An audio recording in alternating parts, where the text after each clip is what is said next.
How you doing? My name is Matt. I'm with 731woodworks.com. Today we're going to be distressing wood. I'm going to show you how to do it. I'm going to take a piece of paint grade or appearance grade lumber like this. This is spruce. Turn it from this into this. Beautifully distressed. That brown undertone. It kind of ages the wood. It makes it look really nice. Check that out.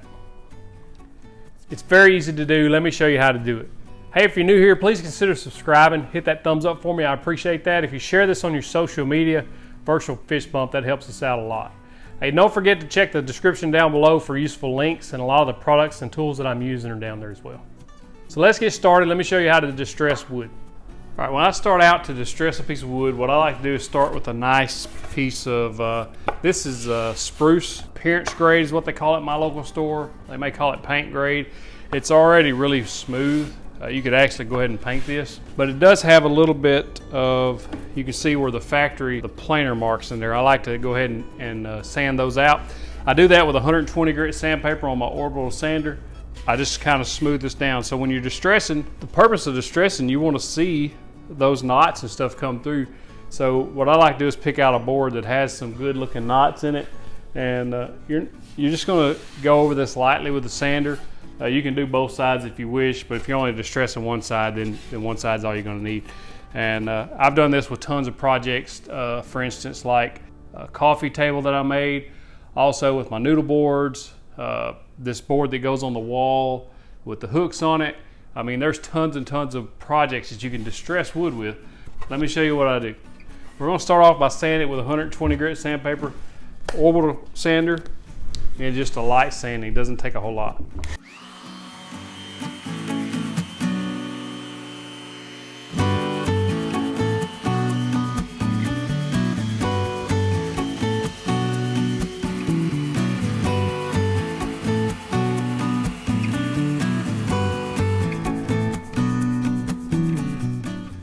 So as you can see, it doesn't take a whole lot. Just knock that rough edge off. It feels a lot smoother now. I highly recommend, if you don't have any bench dogs or bench cookies, buy bench dog. Pick a couple of these up. They got that rubber top and bottom so that when you set it on there, it doesn't move and it keeps your stock nice and sturdy. When you're sanding it, this doesn't move around. Keeps everything nice. Those work really great. And they have these toppers too, so you can actually put the top on them, those paint cones, and then you can set your stock up there. It comes to a nice tip, so when you're painting, it doesn't mess your paint up. So you can paint one side, flip it, and leave that on there. It's not gonna mess it up.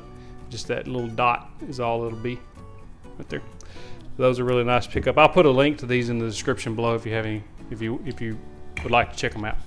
When it comes to distressing, you can do any kind of color you want. It takes two colors, a base color and a top color. What I like to use is this Rust-Oleum Satin Espresso color. It's just a spray paint. It works really well for the base color. It's kind of a dark brown. I've used a dark gray. That turned out nice as well. And so what I do is I'll spray this on, let that dry really nice, and then I'll paint my top color on. If you don't have one of these will save your fingers or your finger. It just pops on like this. You just pop it on like that, and it gives you a trigger. Shake, shake, shake.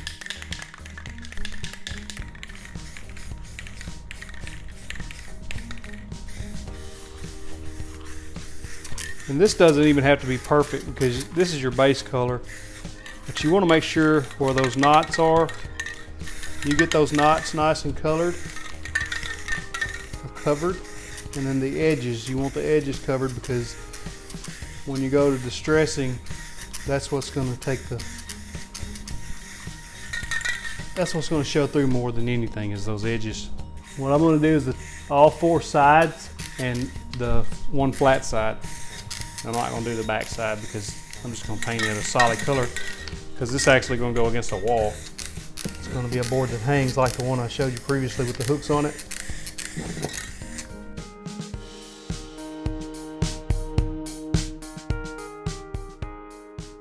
Paint this over top of this dark brown. We're going to paint it a off-white. I prefer Pro Classic. You can't really see it, but this is Sherwin-Williams Pro Classic. It's 6112 biscuit white. So it's kind of an off-white or an antique white. You could use an antique white or an off-white spray paint as well. I like this because it's durable paint. It just works well for this distressing. And I'm gonna spray it on my Finish Max. I've got a review of this up. If you want to check that out, I'll put a card above. This is a really good sprayer for $100. I've used it for months now and haven't had any issues, and it sprays this paint really well. I've got something else to spray, so I'm not actually just going to mix this up for this one board. But this works really well, and we're going to paint this on top. I got to let this dry just a little bit more. You can see down there on the end it's still a little bit wet, but once this is dry, we're going to paint this biscuit white on top.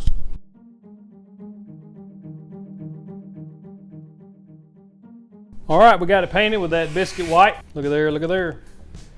So I got one good coat on there, and that's enough, because remember, if you need two to get it covered, that's fine, but remember, everything you put on there, you're gonna have to sand off to make this distressed look.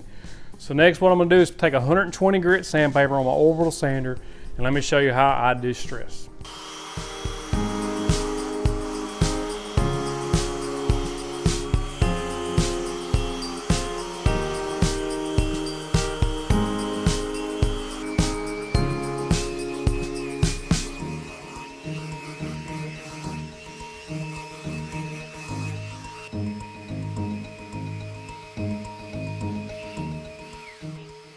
To show you what I was doing, I sometimes let it run flat, but I like to take a little bit of tilt on the orbital sander, and then that way I can hit this grain.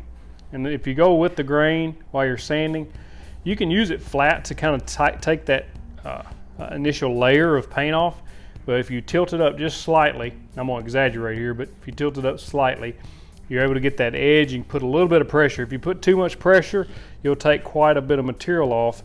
The lighter pressure, you can take less material off.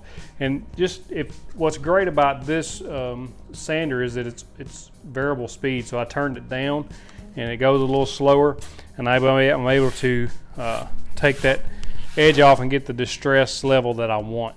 And you can see that brown has come through. I just hit the ends and the edges a little bit to knock that paint off. And now we have a nice distressed board.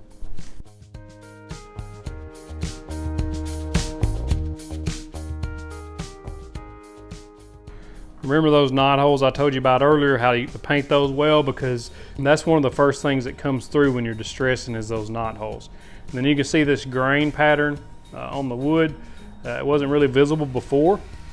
Before you painted it, this makes it pop. So that's a nice distressed piece.